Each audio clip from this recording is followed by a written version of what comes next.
Nikon F2 is one of my favorite cameras. It's a fully mechanical SLR, and the durability of this camera, it's truly outstanding. I currently own a 28, a 35, and a 50mm lens for this system, but I felt like expanding my collection. After all, I really love using this camera.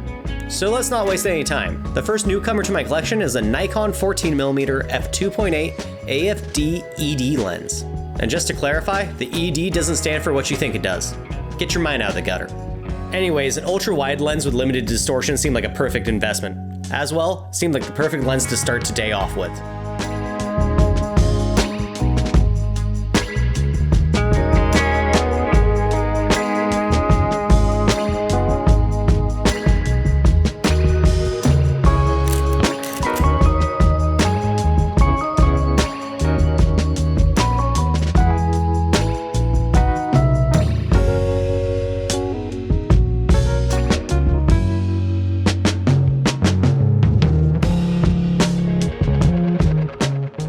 So I was working my gallery show in Seattle today, and I felt like taking public transit into town.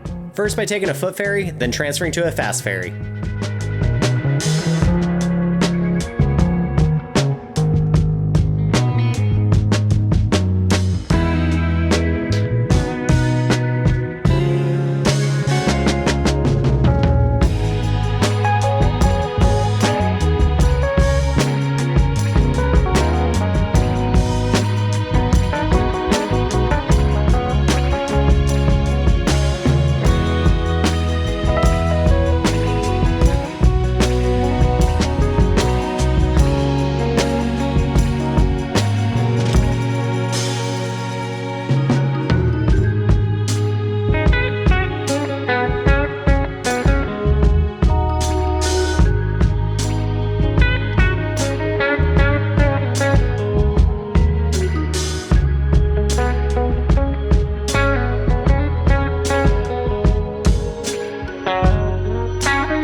Once the gallery had closed for the evening, I decided on hanging out in Seattle for a bit, just to take some more photos. At this point, I decided on switching out the 14mm in exchange for my other new lens. Regarded as one of the best f-mount lenses by Nikon shooters, I decided on picking up a 105 f2.5 lens. After a couple of minutes of reading on the internet, I found out that this lens is highly regarded by pretty much every Nikon shooter. However, the debate on which era and model is the best is still ongoing. I went with the AIS model because my Nikon F2's DP 11mm seems to pair up pretty well with these lenses.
I was wandering around the streets of Seattle, I decided to lean in and be a bit of a tourist today.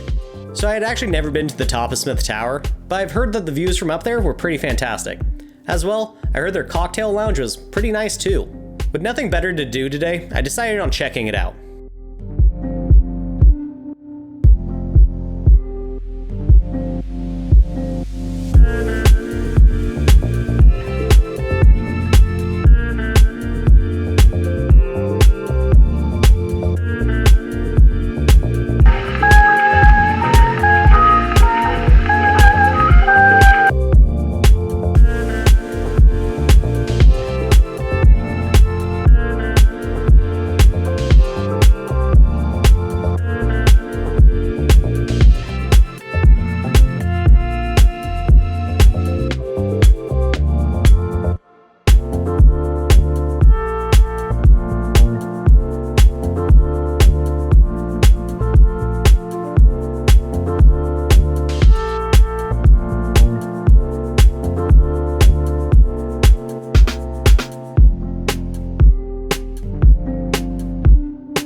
With the roll of Kodak Gold finished, I was shooting Kodak Gold. Anyways, with the roll of gold complete, I decided on loading something completely different into the camera. Recently, I received some expired film as a gift, and one of the rolls happened to be this one, a roll of Kodak TMAX 400. Truth be told, I'm not the biggest fan of TMAX. It's not that I hate it, I just don't love it. Honestly, I don't believe there's such thing as a bad black and white film. I've shot everything from acros to washi, and all I have to say is black and white always delivers a certain mood. The differences usually come down to grain preference and contrast, which is always subjective.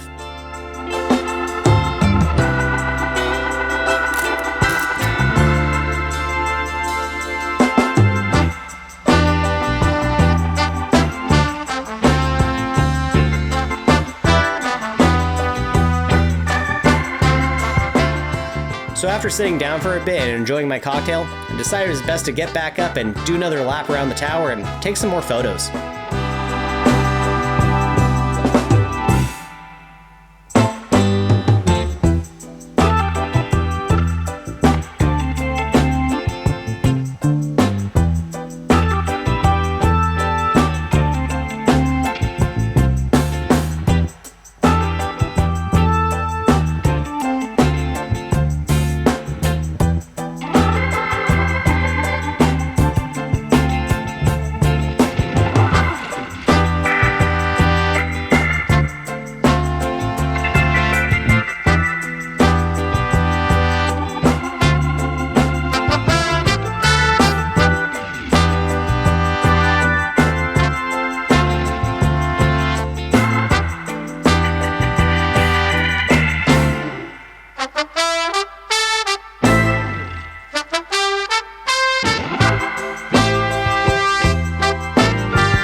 Feeling a slight buzz, I left Smith Tower and made my way back to the ferry terminal.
Instead of taking the fast ferry back home, I opted to take the standard ferry back, just so I can enjoy the summer evening a bit more and take some more photos. Before boarding though, I finished off the last frame of expired TMAX 400 and loaded up another roll of Kodak Gold 200.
to be back capturing some ferries on film, I jump between decks, moving inside and outside the ferry while switching lenses as needed.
And before I knew it, I had finished up the roll of Kodak Gold 200 in my camera, before even passing Bainbridge Island.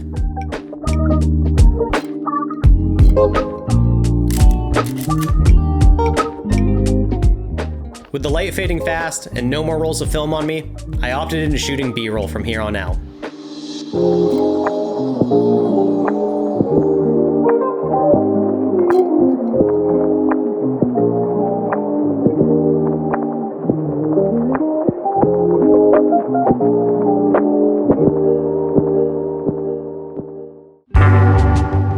So wandering around Seattle and shooting with two very different lenses today was a lot of fun. The focal length differences between the telephoto and the ultra-wide lens kept me on my toes. I tend to shoot either with a 28mm or a 35mm lens when I attempt to do street photography, so these two extremes provided a real challenge. The ultra-wide lens includes the environment in the frame, allowing for viewers to step into the photographer's perspective. This telephoto lens, though, does the exact opposite. It isolates the subject in frame. As well, the compression with the 105 lens is insane. I absolutely love it.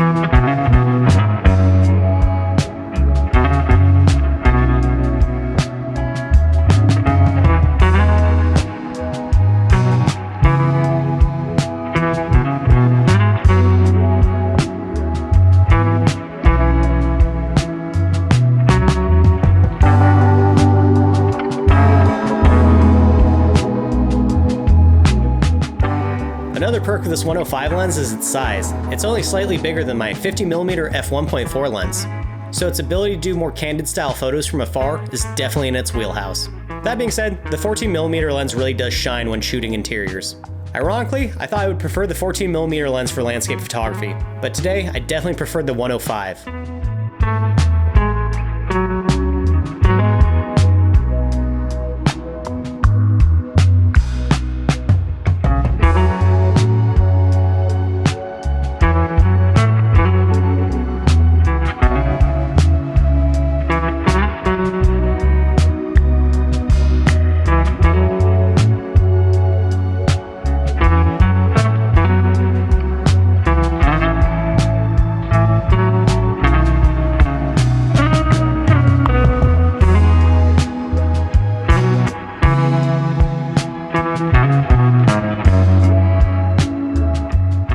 As of now, I'm not too sure if I'm going to keep the 14mm lens.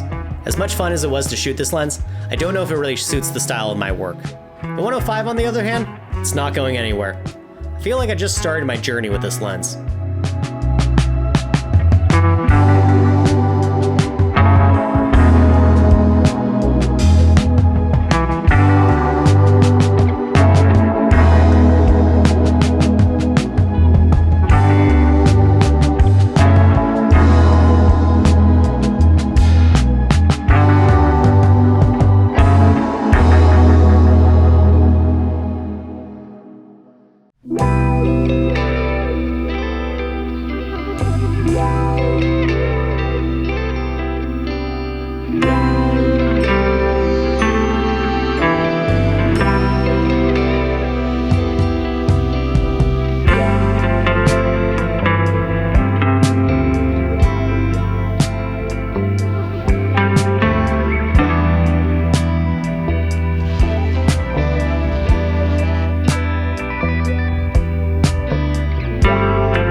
At the end of the day, wandering around Seattle shooting with 2 new lenses for my favorite film camera wasn't a bad way to spend my birthday.